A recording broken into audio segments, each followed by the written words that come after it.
Do you find yourself sitting in meetings, heart racing, palms sweating, as you try to share your ideas? You prepared extensively, but when it's your turn to speak, your mind goes completely blank, and your carefully planned words evaporate.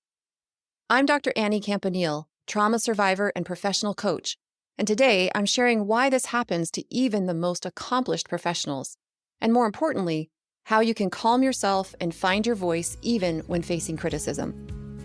Welcome to Heal Your Trauma, Find Your Voice, the podcast for trauma survivors ready to break free from people-pleasing and self-doubt. I'm Dr. Annie Campanile, here to help you trust your intuition, communicate clearly, and build relationships that fulfill you.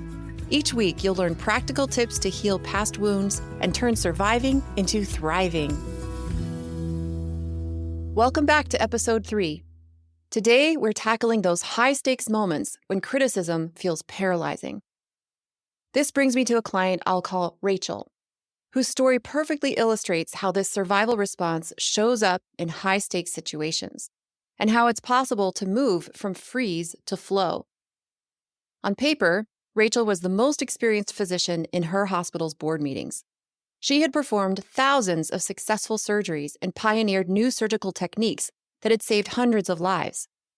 But every time she needed to present her department's budget requests to the board, something happened that left her feeling ashamed and confused. Rachel told me, "By the time I get to the meeting, I know exactly what I want to say. I stay up the night before and prepare for hours. But the moment someone questions my data or gives me that skeptical look, it's like I'm suddenly underwater. My throat closes up. The words are there in my mind, but they won't come out of my mouth. My chest gets so tight I can barely breathe. Then I hear myself speaking in this high, shaky voice that doesn't sound like me at all. Afterward, I sit in my office replaying every moment and thinking of all the things I wish I had said." Rachel's experience illustrates something crucial about how our bodies respond to criticism. When someone questions or challenges us, especially in a professional setting, where so much seems to be at stake, our nervous system can interpret that as physical danger. This isn't a character flaw or lack of preparation. It's a natural survival response that happens automatically before our rational thoughts can even begin. When we experience criticism, especially if we have past experiences of being dismissed or shamed, our body can interpret that criticism as a threat. This triggers what scientists call the fight, flight, or freeze response. For many of us, particularly those who have experienced trauma, freeze becomes our default response, causing that familiar sensation of being unable to speak or think clearly. My friends today find it hard to believe, but I used to freeze from fear of criticism too. What was different about my experience is that nobody knew I struggled with it.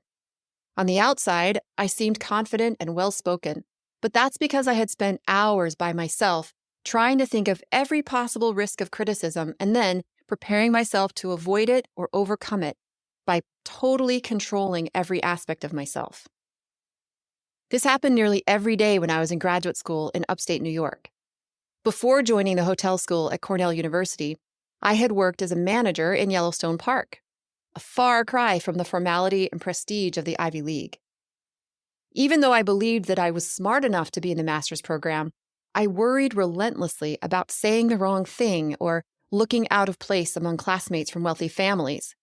I wearing my old clothing and walking to school while they drove their new Audis and wore suits. Eventually, I realized that no amount of preparation would calm this tightness in my chest or anxious thoughts. What finally made the difference for me was learning to pause, tune into my body, and practice the same grounding techniques I now teach my coaching clients. It wasn't about fixing myself. It was about trusting my body to help me find my voice. That's why I know the tools I share with you work, because I use them myself. This struggle to overcome the freeze response isn't unique to Rachel or to me. So many of us face moments when fear of criticism seems to take control, whether it's in a boardroom, a classroom, or a family conversation. But here's the good news. The sensations that come with this fear aren't just obstacles to overcome. They can become powerful signals that guide us toward calm and clarity. Let's return to the example of work, where the stakes can feel so high as we juggle relationships with our boss, our colleagues, our customers. We try to prove ourselves, meet deadlines, and then something happens that triggers our anxiety. The scenarios that we imagine then, such as being judged, dismissed, or misunderstood, can trigger our bodies just as intensely as if we were being chased by a bear, sending us into that survival mode. Our nervous system doesn't distinguish between what's happening in the moment and what we fear might happen. Let me repeat that because this was truly life-changing for me. Our nervous system, and which means our brains, don't distinguish. We cannot tell the difference between what's actually happening in the moment and what we imagine or what we fear might happen. Our bodies respond as if it's all happening. I see this all the time in my coaching practice. That moment when a client realizes their heart is racing and their palms are sweaty just thinking about speaking up in a meeting. To our ancient survival brains, the fear of looking unprofessional or being judged by colleagues registers as just as threatening as physical danger.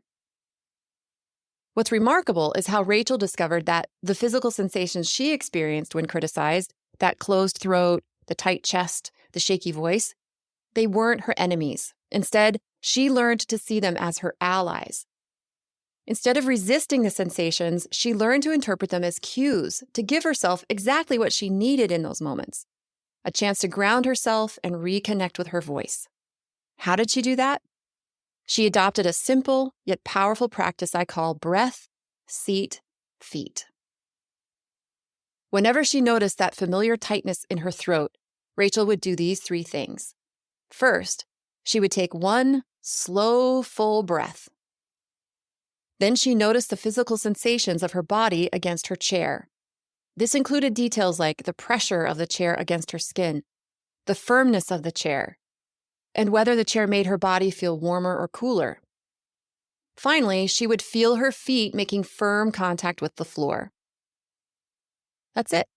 This practice of breath, seat, feet is so fantastic because it is simple enough to do anywhere, anytime, yet it's powerful enough to shift your entire nervous system from survival mode back to safety. The beauty of it is that no one around you even needs to know you're doing it. It might sound too simple to make a difference, but it isn't, I promise. Consciously noticing our physical experience is the fastest way to calm our survival response because it brings our thoughts to the present moment and focuses our attention on something concrete. It's so much more effective and gentle than other strategies that so many of us have tried, like telling ourselves to just get over it or shaming ourselves for the way our bodies respond to stress. 2 weeks after she began practicing breath, seat, feet, Rachel had a breakthrough moment. She told me that during a particularly tense board meeting, she had felt the old familiar tightness in her throat starting. Instead of fighting it or worrying about it, she simply said to herself, my throat is getting tight. Then she shifted her attention away from what was happening in the meeting and practiced breath, seat, feet.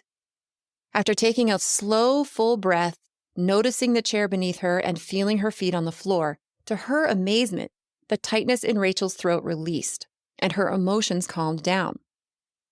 This exercise had only taken about 60 seconds, yet it had paved the way for Rachel to calm her nerves, get her mind clear, and find her voice when it mattered most to her. Rachel told me her voice had remained strong and clear while she advocated for her department's needs. For the first time ever, she left a board meeting feeling proud and energized instead of feeling drained and analyzing what she should have said. I share Rachel's story because it highlights something crucial. The same sensitivity that can make criticism feel overwhelming can become your greatest strength. When you learn to notice and embrace your body signals, they will transform from being obstacles into allies. I invite you to experiment with the simple practice of breath, seat, feet sometime in the next few days. You can try it anywhere, when you're by yourself, with family or friends, at school, at work, in your car, literally anywhere. Here's what to do. When you notice yourself getting tight, tense, or shaky in response to criticism, try this. 1. Slowly take one full breath. 2. Notice the physical sensations of being supported by your chair. Feel the pressure, temperature, and texture of the chair against your body. And 3, feel your feet making contact with the floor. You can do this by placing your feet on the floor and wiggling your toes, or pressing your feet into the floor. Remember, this isn't about perfection. It's about building a gentle, consistent relationship with your body's signals. Each time you practice, you are strengthening your capacity to stay calm and speak clearly, even when facing criticism. Thanks for joining me today. If this episode helped you stay calmer under criticism, share it with a friend who needs it. Sometimes knowing we're not alone makes all the difference. Next week, I'll share the unexpected key to breaking out of the people-pleasing prison so we can stop abandoning ourselves in order to keep others happy. Until then, I'm Dr. Annie Campanile, reminding you that healing is possible, and you don't have to do it alone. See you next week.